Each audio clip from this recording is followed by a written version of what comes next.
Il en va de l'expression économie circulaire à peu près comme de toutes les autres expressions qui ont essayé de signifier l'écologisation de la société.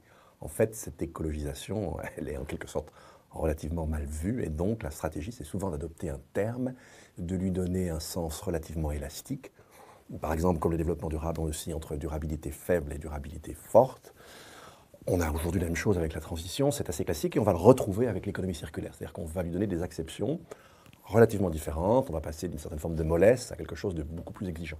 Ce que je vous propose, c'est d'établir une sorte de nomenclature. On va relever 3 sens différents et vous allez voir, ils ne s'excluent nullement. En fait, en quelque sorte, ils s'empilent. C'est-à-dire que le second sens intègre le premier et le troisième intègre les 2 autres. Donc il n'y a pas d'exclusive.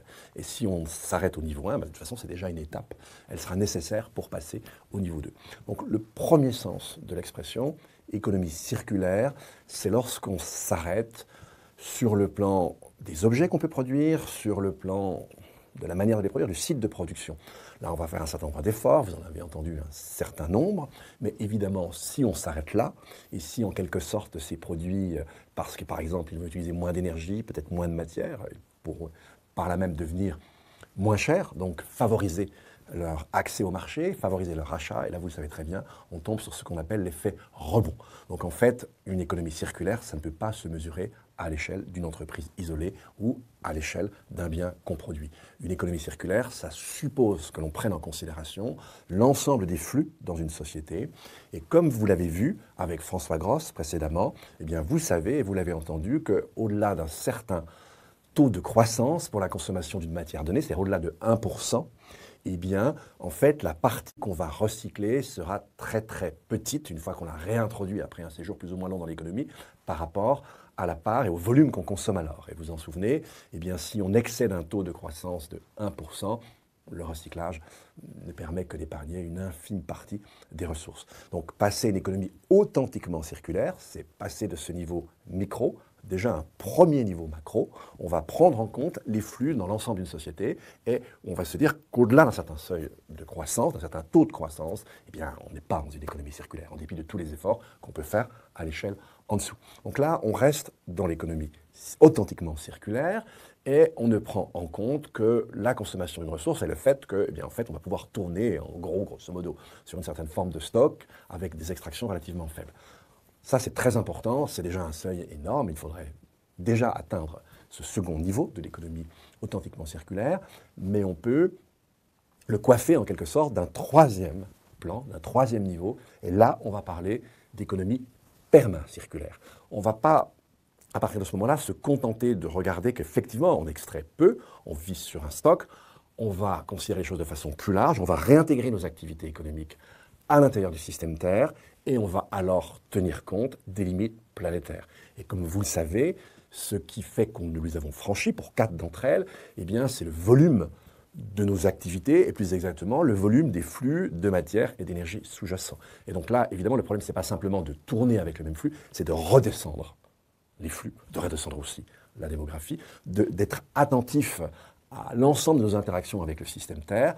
Et là, on va parler d'économie permacirculaire. Et si on prend le sens de permacircularité vraiment dans toute son acception, alors il y a même des considérations plus larges, des considérations de dépassement du dualisme homme-nature, de réinsertion plus harmonieuse avec le vivant, etc. On ne va pas développer ça, mais en tout cas, on va retenir ce premier niveau pour l'économie permacirculaire. Là, on est attentif au flux, et du coup, on doit redescendre vers une société sobre en consommation d'énergie, vers une société sobre en consommation de matière. On doit redescendre les flux d'azote, les flux de phosphore, etc. On doit tout redescendre.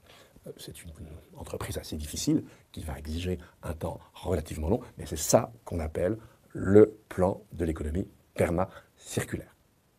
Alors évidemment, un des moyens de le faire, c'est que si on décroît nos flux, bien évidemment, on va vivre sur un stock, mais ce n'est pas la seule chose à prendre en considération. Ce qui est aussi vraiment intéressant, mais on l'a aussi dans une approche authentiquement circulaire, c'est qu'il faut substituer aux matières premières qu'on va extraire aujourd'hui des matières premières secondaires, donc tirées du recyclage, mais on peut aussi substituer à beaucoup de matières premières extraites des matières biosourcées, issues des écosystèmes.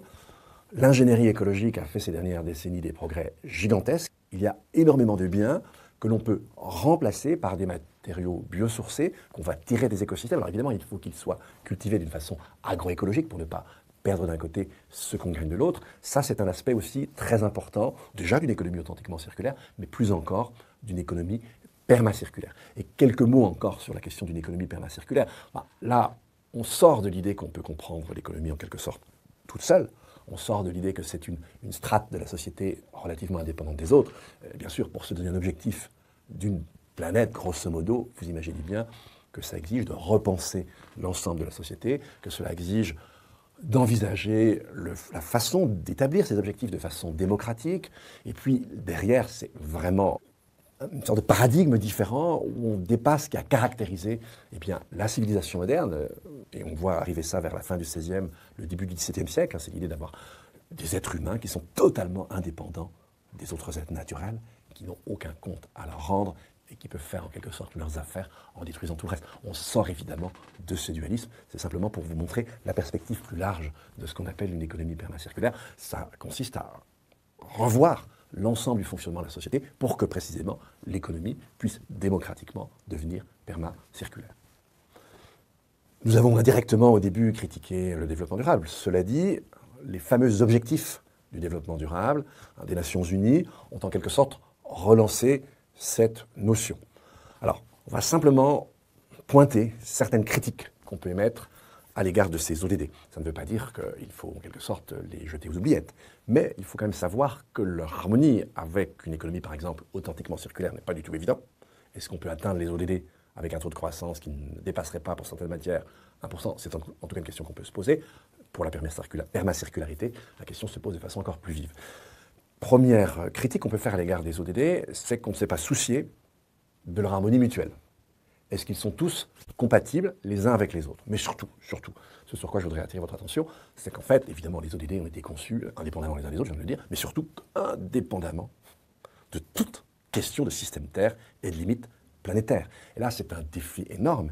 Il est bien évident que le standard, le niveau de vie des 4 milliards d'individus les plus pauvres sur Terre est un niveau de vie absolument insatisfaisant et qu'il faut le remonter. Et donc c'est un défi de pouvoir le remonter, tout en ne continuant pas à surfranchir les limites planétaires, en harmonie avec un objectif plus lointain d'économie circulaire. Et vous vous en doutez bien, sans une économie permacirculaire, là où ceux qui consomment beaucoup ne consomment pas moins, évidemment, la conciliation entre les deux est plus encore impossible.